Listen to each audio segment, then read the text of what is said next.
Estamos aqui para mais um capítulo do livro Lírios de Esperança, psicografia do Vanderlei de Oliveira pelo espírito de Hermance Dufour.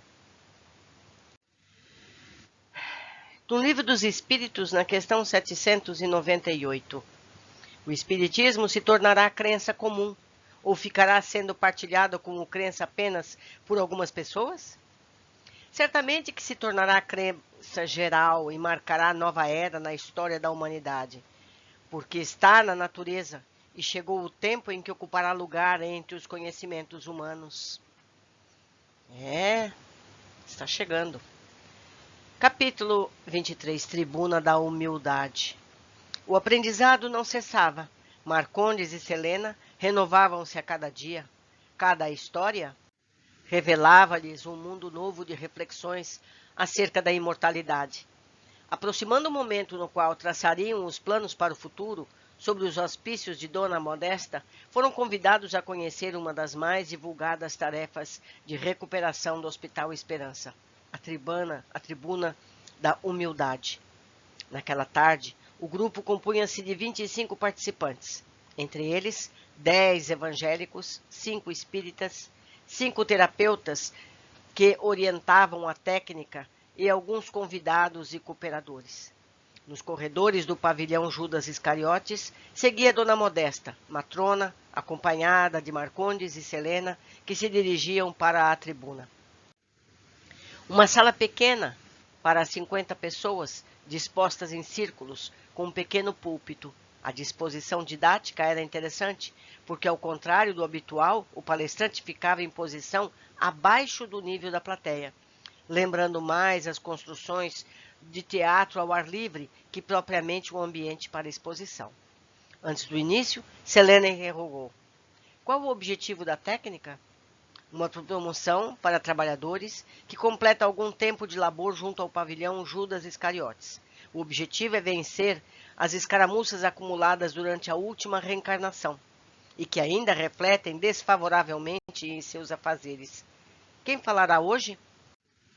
Pastor Jânio. É pastor mesmo ou apenas apelido? Um evangélico, mas... Selena, estamos na hora do início. Depois teremos tempos para o diálogo.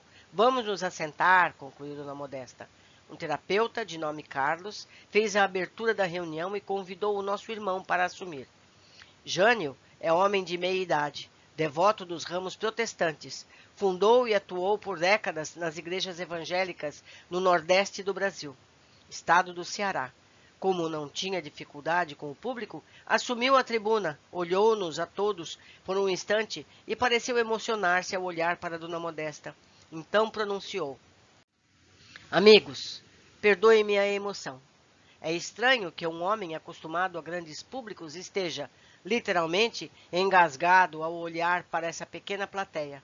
Quero dizer, inicialmente, como fui orientado pelo meu terapeuta, consultaram-me previamente e aceitei colocar minha vida em aberto. Se estivesse na Terra, teria motivos de sobra para esconder o que vou dizer. Porém aqui, na vida espiritual, perdi todas as razões para uma vida de mentiras. Tive uma juventude detestável, atolada no vício, até conhecer Marisa, a mãe de meus 3 filhos e a mulher responsável que minha trilha religiosa. Filha de evangélicos devotos, Marisa conquistou meu coração, incentivou-me os cuidados cristãos à luz da religião. Fundei uma igreja adessa a um enorme grupo já consagrado ao evangelismo social. Quando percebi como é fácil aglutinar multidões e convencer-lhe, perdi de vez o sentido de minha vinculação ao evangelho. Planos nefandos, rotulados por iniciativas louváveis para a causa, incendiavam-me os pensamentos. Pastores experientes induziram-me a crer em uma senda inevitável para quantos servem ao Senhor, a riqueza e a ostentação. Com o argumento de sermos instrumentos poderosos de convencimento, passei ao consumo das ideias estratégicas sem laço com o coração. Marisa, mãe zelosa e habituada aos argumentos de seus pais, jamais me questionou as decisões, fazendo parte de tudo com a alma. Eu, no entanto, passei a ter metas de conforto e luxúria. Somente minha mãe, mulher espírita, dada a assistência aos pobres, preocupava-se com o meu destino. Porém, entre o vício e outros tempos e o homem de agora, minha mãezinha preferia o homem religioso em que me converti. Nunca assumi para ninguém. Detestava consultar a Bíblia. Sempre achei enfadonhos os textos. Quando lia algo que me tocava os sentimentos, abria um canal para desculpas infindáveis. Afinal, quem era Jânio, senão um homem ex-viciado e agora um pastor ganancioso? Sentia-me pequeno, inferior. Apesar de agraciado por multidões, minha vontade de estiolar o cérebro. Os conflitos aumentavam, a ansiedade tomava-me de assalto. Quando tive a coragem de consultar um dos grandes pastores, veio um conselho. Seu problema é um só, Jânio. Mulher, mulher. Então, o último alço de honestidade esvaiu-se de vez. Preferi o equívoco, pois me agradou a ideia de que uma autoridade maior abonasse minha conduta com o seguinte argumento. Pessoas dedicadas como nós temos alguns descontos perante Deus. A igreja estava abarrotada de fiéis hipnotizados. Mulheres belas e sofridas, à procura de homens nobres e atenciosos. Foi fácil mais uma vez. Foi fácil. Minha mãe novamente foi convocada a agir, pois uma das crentes de que abusei passou a frequentar o centro espírita. Sempre tinha um bom argumento e tudo ficava como estava, a caminho da queda. O prazer durante um bom tempo fez sentir-se melhor, mas depois, aí sim, veio o pior, a depressão. Não consegui esconder a tristeza, o enfado, a loucura por dentro. Não tive alternativa ante o volume cruel de obrigações, senão pretextar uma longa viagem com a família. As tricas políticas, por fim, afastaram-me do púlpito. Em uma noite de dor, não suportei e dei cabo à vida. Vejam esta marca. E, surpreendendo a todos, abriu a camisa, mostrando o peito com larga marca cicatrizada por todo o tórax, parecendo uma velha casca de maracujá toda enrugada. No corpo físico, jamais alguém veria uma cicatriz dessa natureza. Somente na vida espiritual pode-se aferir os efeitos do suicídio no perispírito. Aqui, entretanto, a cada dia que olho no espelho para mim mesmo, ele caiu em pranto compulsivo, sendo auxiliado por seu terapeuta com um lenço. Olho para mim mesmo e penso na vida.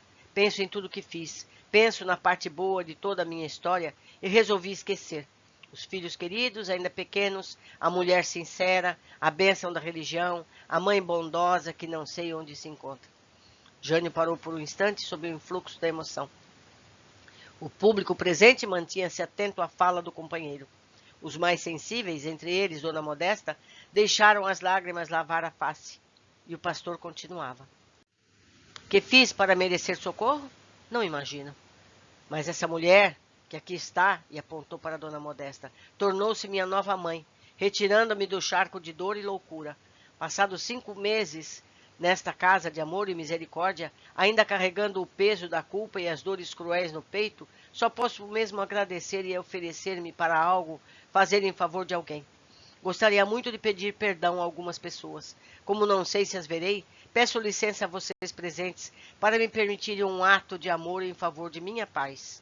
Jânio olhou com atenção para a plateia e, como se sondasse o íntimo de cada qual com sua capacidade de percepção magnética, repentinamente ajoelhou-se em frente a um dos presentes, beijou-lhe os pés.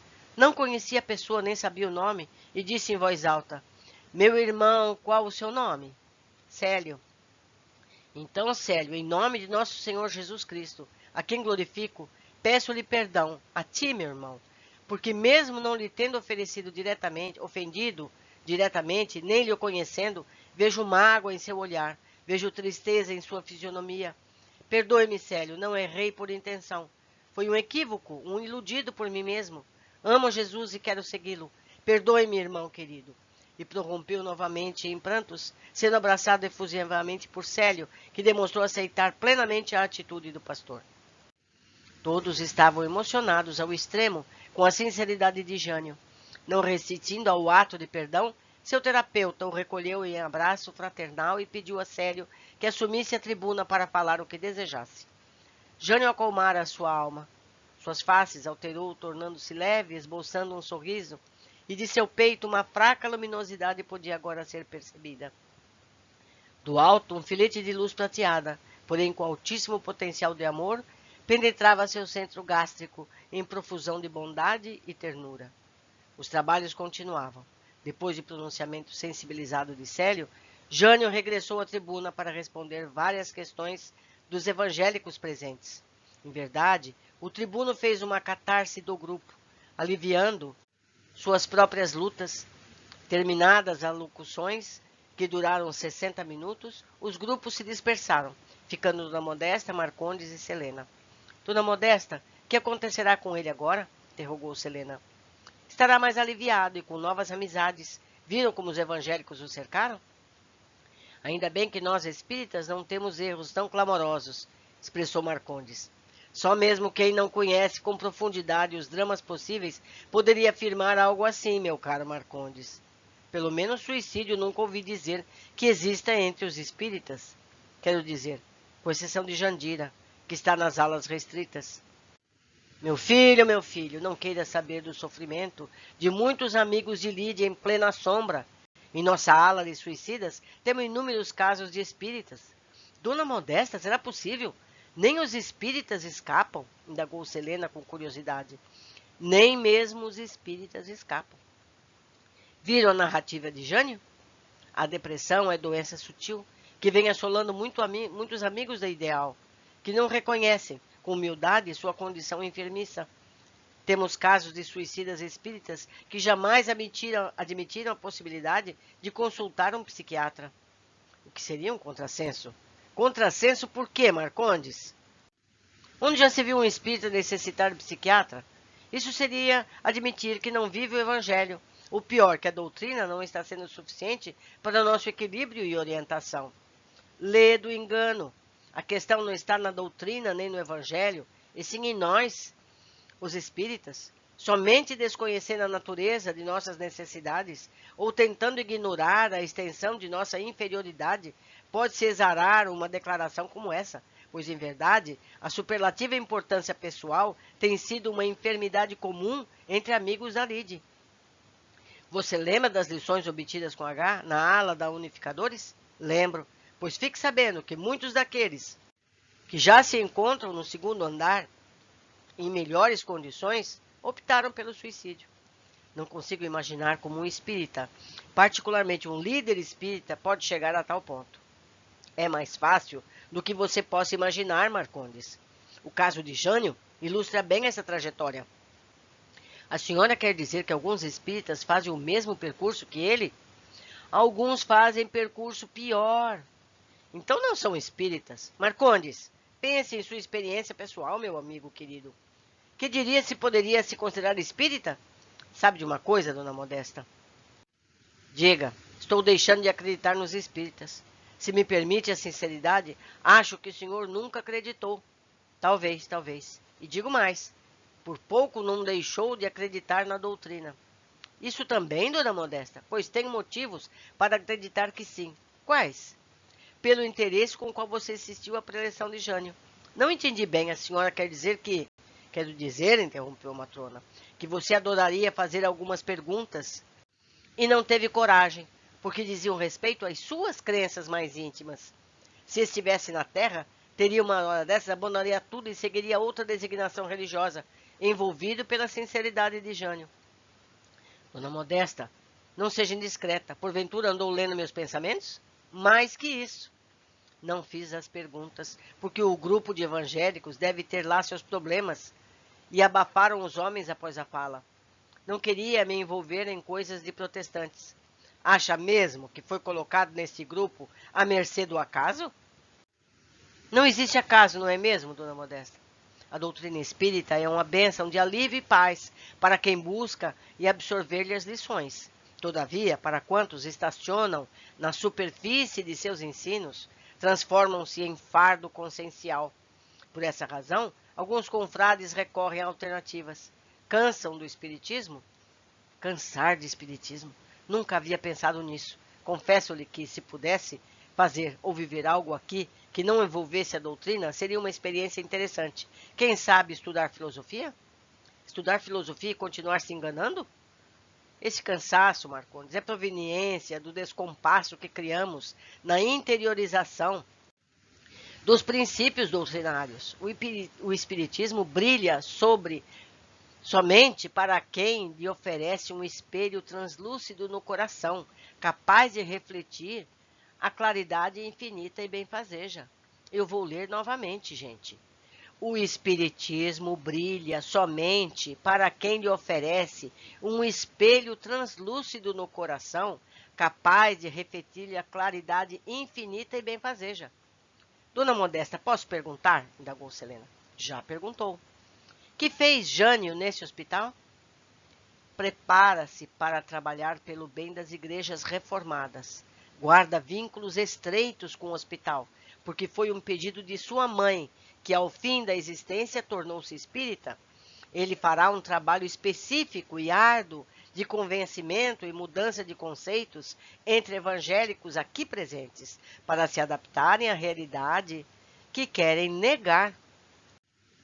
Temos por aqui alas específicas de evangélicos? Todos os seguidores e amantes da mensagem cristã encontram asilo nesta casa. Como são tratados considerando que os orientadores do hospital são espíritas? Com carinho e respeito incondicionais. Essa a orientação de Eurípides e do próprio Cristo quando asseverou: nisto todos conhecerão que sois meus discípulos, se vos amardes uns aos outros. João 13:35. Há almas nessa casa com saudades das diversões terrenas. Temos um centro cultural que reproduz parte dessas manifestações com fins de entretenimento educativo, através de teatro, música e cinema. Temos também uma capela com fins terapêuticos para aquelas almas que sequer encontram motivos para continuarem a viver. Carecem de manifestações exteriores. Apesar disso, não é incomum encontrar alguns espíritas frequentando-a em preces sentidas e autênticas. Nosso nosocômio é um centro de recuperação que reproduz muitos cenários terrenos com fins motivacionais e restauradores. Claro que, em colônias mais ajustadas às finalidades ascensionais do espírito, certamente tais manifestações são abolidas, objetivando a consciência. Aqui no Hospital Esperança, apesar de sua feição educacional, não conseguimos, por ora, escapar de sua característica eminentemente socorrista, atrelada ao mundo terreno. Observando a fisionomia absorta de Marcondes, Dona Modesta provocou: está intrigado com a capela, Marcondes? Como lhe disse, Dona Modesta, acho que vou parar de ficar surpreso. Não duvido de mais nada. Vou tentar ver tudo com naturalidade. Sua fala merece algumas palmas, manifestou a orientadora com alegria. Pois esse é o espírito da vida, naturalidade, vivê-la como ela é, celebrando a existência com fraternidade ao diverso, ao oposto do contrário. Felizes são aqueles que conseguem caminhar dessa forma, distantes da terrível doença do preconceito e da indiferença.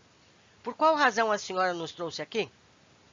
Intercedeu novamente Selena, que estava muito reflexiva sobre as novas informações daquela hora. Esta é a tribuna da humildade. Já passaram por aqui alguns espíritas conhecidos, fazendo de seus mais singelos pecados um verdadeiro tributo à autenticidade. Outros, em situações mais graves, tiveram a coragem de revelar desvios clamorosos de sua vida corporal, expondo-se assim de forma pública. Mais cedo ou mais tarde, todos nós teremos que tratar nossas mais secretas amarguras e feridas. É o preço pela liberdade. Teremos que apontar nossas chagas para que o médico divino possa sará-las. E apontando significativa, olhá-las no espelho da consciência. Só é capaz de operar dignamente nesse sentido aquele que adotar a postura mental da humildade. Humildade é o ato de amarmos-nos como somos. A tribuna, para esses, não passa de técnica auxiliar. Parece-me muito cruel ter que se expor assim. Como será usada essa informação depois? Não sei quanto ao mundo em que me encontro, mas, no plano físico, se agíssemos assim, certamente seríamos macerados.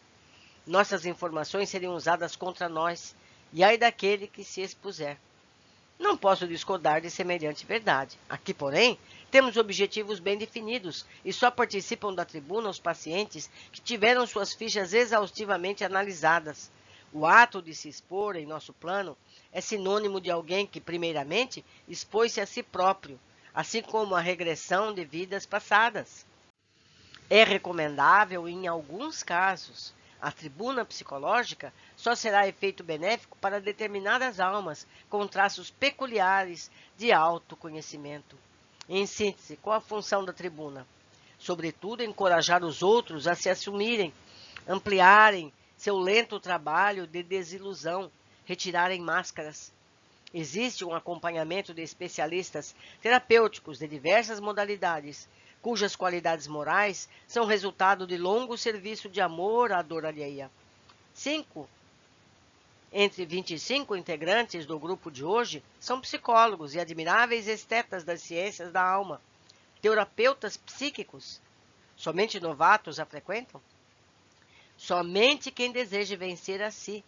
Temos sessões mais profundas em alguns corações mais conscientes, de posse de muitas informações de suas vidas pretéritas. Explicam as falhas da existência recém-finda sobre a ótica de sua trajetória milenar. Algo maravilhoso e profundo, capaz de fazer nascer a sublime virtude da compaixão, quando entendemos que aquilo que parece queda, na maioria dos casos, é avanço e crescimento, considerando as transatas existências carnais. Meu Deus! O que foi, Marcondes?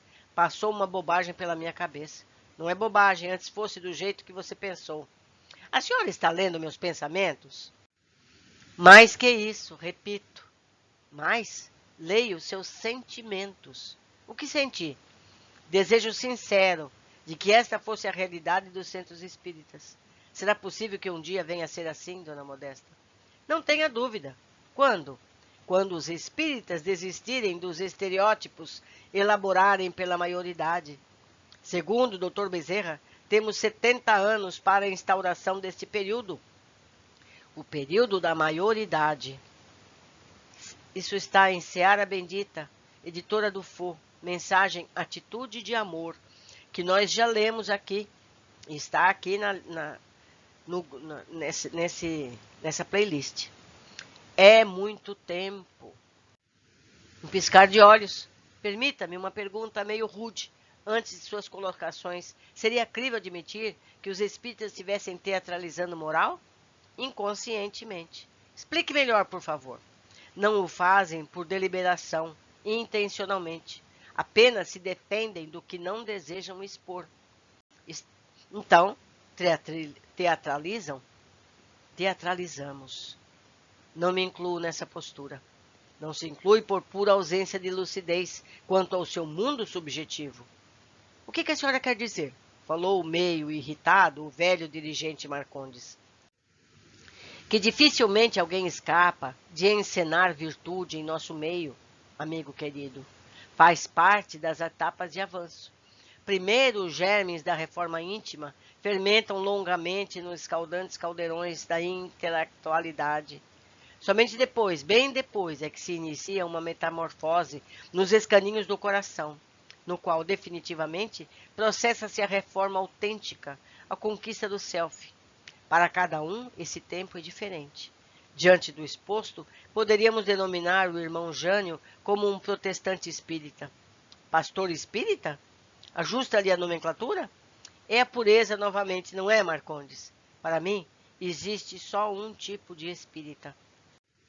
E os outros? Os outros podem se dizer espíritas, mas não são. Qual o seu conceito do verdadeiro espírita?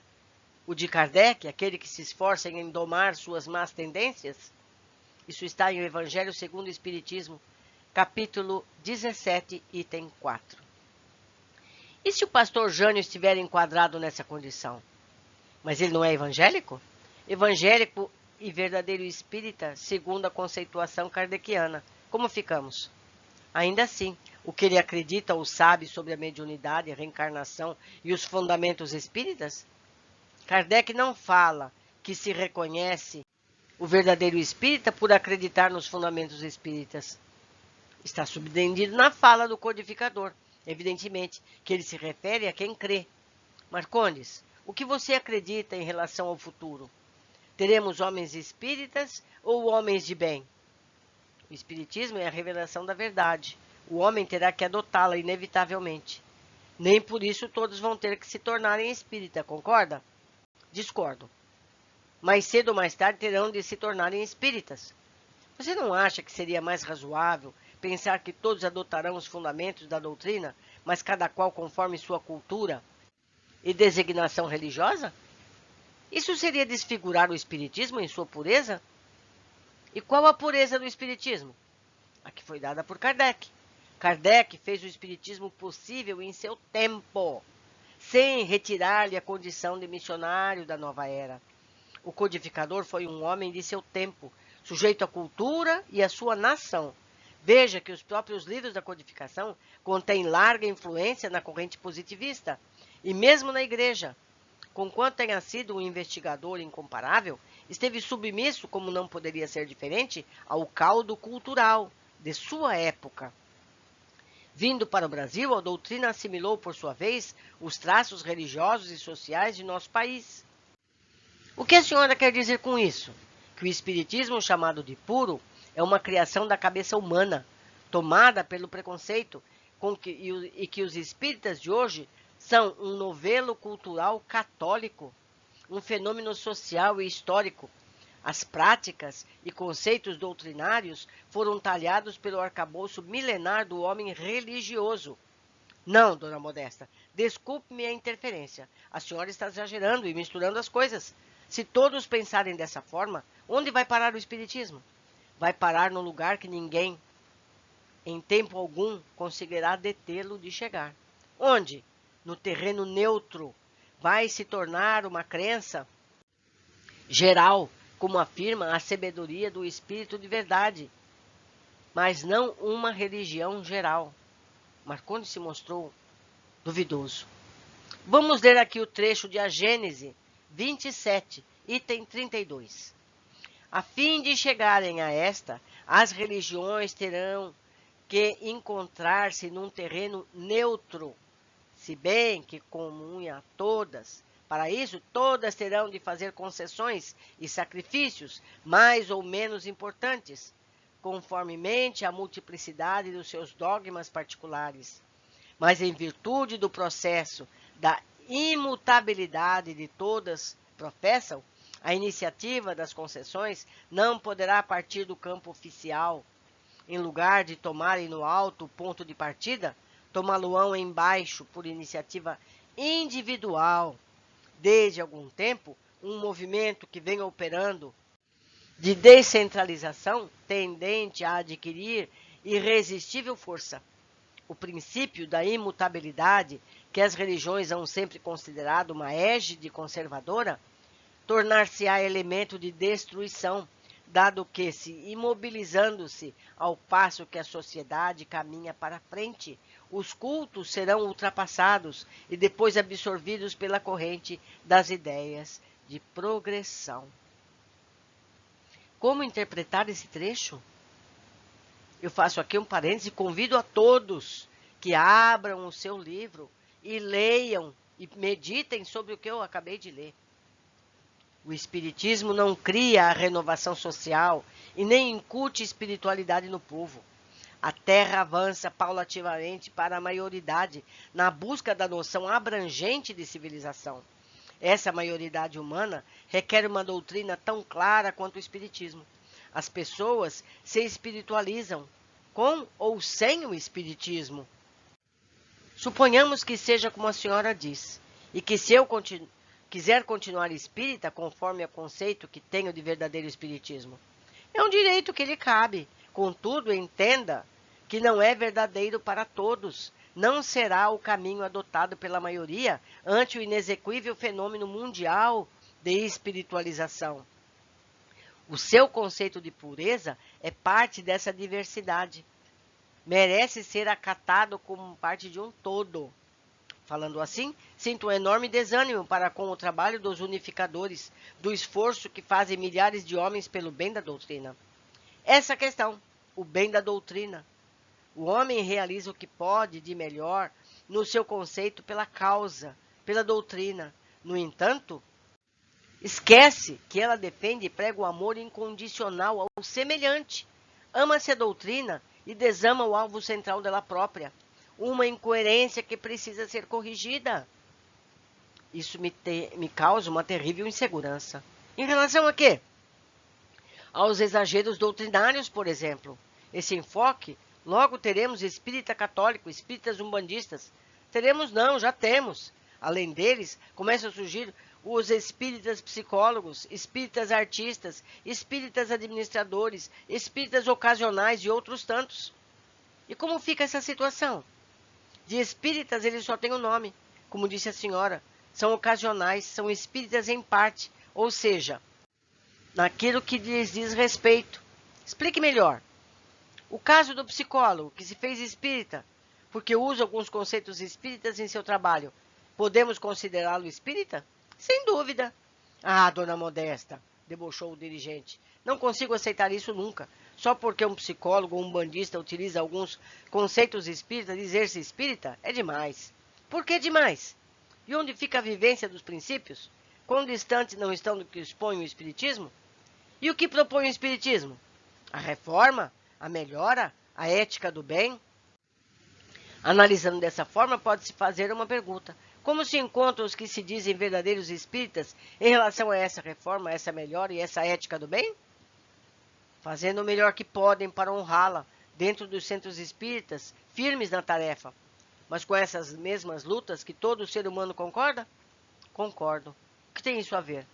Tem a ver que cada qual dará o passo possível em direção a essa melhora.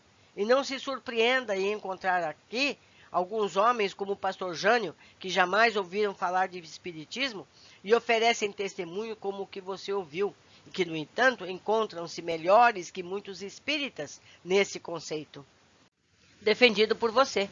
O maior problema do cristianismo primitivo foi ter banido o amor de suas relações. Se usasse hierarquia e ritual, mas amasse. A senhora está pregando um espiritismo ritualizado em nome do amor? Sou a favor do amor acima de quaisquer conotações filosóficas e religiosas. Os conceitos doutrinários, como ficarão nesse caso? São irretocáveis, desde que o vivamos em espírito e verdade. O amor é o centro de convergência de todos os fundamentos espíritas. Se advogarmos os princípios sem exagero, de amor legítimo, estaremos vivendo um processo chamado institucionalização, isto é, aprisionamento de sentimentos em detrimento das convicções. Essa atitude conduz ao desamor. É uma das mais viris manifestações, chama-se indiferença. Isso é a ação emocional de quem não pretende interagir com os diferentes e suas diferenças. E o modelo criado pelos unificadores, pelo esforço de Bezerra de Menezes, cuja história se confunde com as nascentes do espiritismo brasileiro? O modelo inicial foi necessário. O problema é torná-lo modelo definitivo. O próprio Dr. Bezerra tem visão clara sobre as necessidades do momento, sendo ele próprio mentor dessa nova etapa das ideias espíritas para o mundo. Acordos e iniciativas conjuntas com condutores espirituais de diversas nações são celebrados constantemente. Há um clamor desses corações que amparam as nações da Terra no intuito de que verterem filosofias do espiritismo alcance o território sob seus auspícios. Posso fazer mais uma pergunta atrevida? Adoro perguntas atrevidas. A senhora acabou de ler um trecho da codificação. Aqui mesmo no hospital, já os vi em pleno uso nas diversas mesas de estudo. O que a senhora pensa dos livros de Kardec? São como uma boia. Uma boia? Para que serve uma boia? Indagou Dona Modesta em atitude professoral. Uma boia é um apoio a quem não se sabe nadar. Nesse caso, sob o aspecto espiritual, a humanidade inteira precisa dela. Precisam até que aprendam a nadar e singrem os mares desconhecidos com esforço pessoal. Quero dizer que há muito por se desvendar. A codificação abriu um véu da imortalidade para que o homem penetrasse no mundo desconhecido da vida futura. No entanto, o texto de Kardec não disse a última palavra. Ao invés de sermos tão textuais em relação ao codificador, deveríamos estudar sua postura coerente, sua sensatez, sua prudência, sua capacidade de investigar.